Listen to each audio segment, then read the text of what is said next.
Hello lovely language learners, it's Mork Sensei. Welcome back to my channel.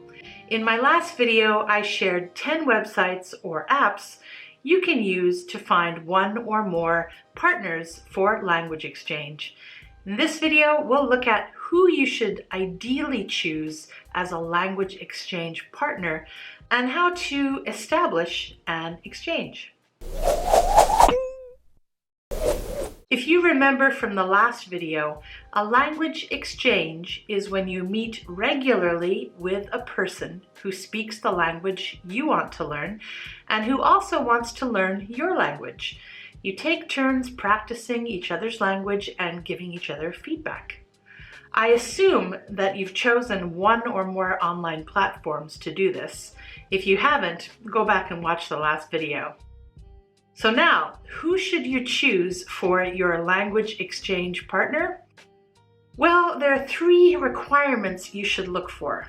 The ability to have real communication, equal give and take, and reliability. Let me explain. First, you need to find a person with whom you can have real communication. If you want to have a good and long-lasting language exchange partner, it's very important that you have the right attitude. Remember that languages are tools we use to communicate with people. People are not simply tools we use to practice language. If you and your language partners only think of each other as people to talk for the purpose of learning another language, the relationship will not likely last. This is because it won't be a real relationship.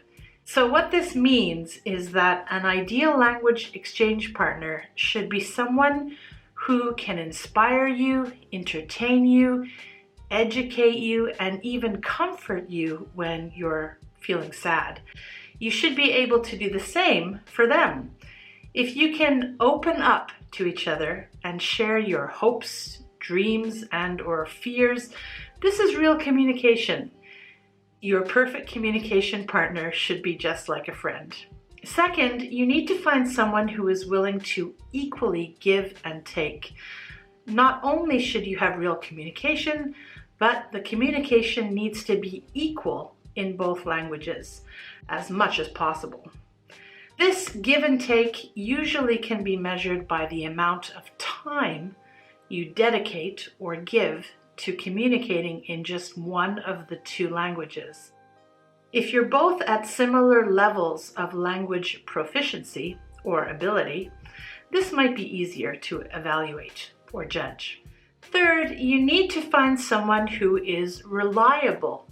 If your chosen language partner is great, but consistently forgets to meet with you or has had to cancel many times, you might need to think about getting another partner. Of course, be sure that you are reliable too. Now you know some traits you should look for in a language exchange partner. The person who is perfect for you should be someone with whom you can have real communication, someone who equally gives and takes with you when you talk to each other, and someone who is reliable. Ultimately, you need to take your time to find someone who is a perfect match for you. And yes, it's okay to have more than one partner. To be honest, you probably won't find the right person on your first try. If you're not sure about your partner, it's fine to look for another one if you feel it necessary. But how do you find this person and establish an exchange? Well, it comes down to searching people's profiles and finding information in them that appeals to you. If you share the same interests or hobbies, it might be easier to connect with that person. This is why it's also important that you too set yourself up appropriately on the platform or platforms you have chosen. If you create a good profile on your language exchange system, it will be easier for suitable potential language exchange partners to find you. A good profile is one that's interesting, concise or brief, but informative at the same time, truthful or honest, and personal. If your profile has these descriptions, it'll be easier to attract the right person. Let me show you examples of both good and bad language exchange profiles. Here's a short one.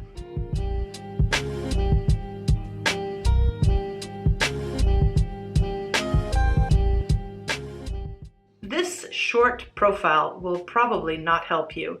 If you leave just a minimum amount of information, you'll probably appear uninteresting or even lazy. The reader of your profile does not have enough information to decide if you might be a good choice for them. If you take 10 minutes or so more of your time to create an appealing profile, that effort will probably pay off. You don't need to worry about writing perfect English. In fact, it might be useful if your written English reflects your actual ability in English, because the person who reads it will have an idea of your level before talking with you. Okay, now what about a longer profile?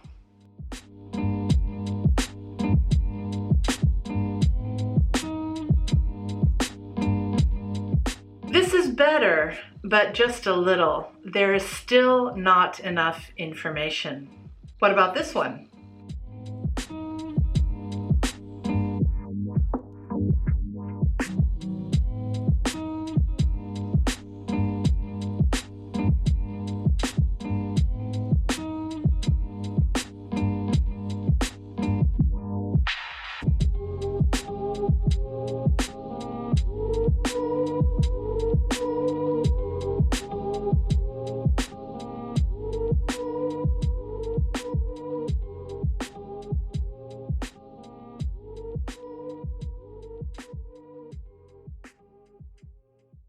So this one is still brief, but a lot more informative and appealing, at least to someone who has similar interests.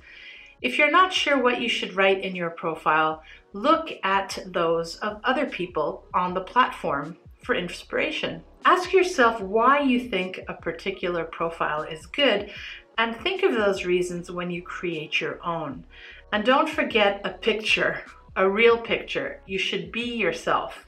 Writing a good profile is important, but you can't expect people to all find you and want to speak with you just because you wrote an interesting and honest profile. What you need to do is be proactive and take the time to look for people. This will probably take more of your time, and you may have to do it several times. Once you have found one or more people you think might be interesting to have language exchange with, you have to take initiative and write messages to them. You should read their profiles carefully so that you can write to each of them in a personal way. Don't write the same impersonal message to everyone. Use information you found on a person's profile to create a unique message that is just for them. For example, if you discover in a man's profile that he loves vegetarian cooking, you should make it clear that you read his profile by mentioning vegetarian cooking within your message. You can write something like, "Hey, I see that you like to cook. Me too. I'm not vegetarian, but I'm interested in cooking with more vegetables." Comments like this can make a big difference. If that man is a little interested, he'll probably go to look at your profile. If he finds something interesting about you, he may reply. This is why it's important to share personal things like passions, hobbies, interests, etc. in your profile. It all comes back to the idea of real communication. It's much easier to have real communication when there is an interest in common. If you don't get a reply from the person you messaged, don't take it personally. This may happen a lot. Even the nicest message won't result in a reply if the other person is busy, doesn't check the platform, or already has a partner, or any number of reasons that have nothing to do with you. Just keep looking if this happens. Once the person does get back to you though, then you're ready to start. Hopefully, you'll be able to have real communication from the beginning. After a few sessions, you'll have to decide if the partner is willing and able to share time equally between the two languages, and if the person is reliable. We'll talk more about that in the next video. For now though, today's video is complete. I hope to see you in part 3. Mork Sensei, signing out. Mwah.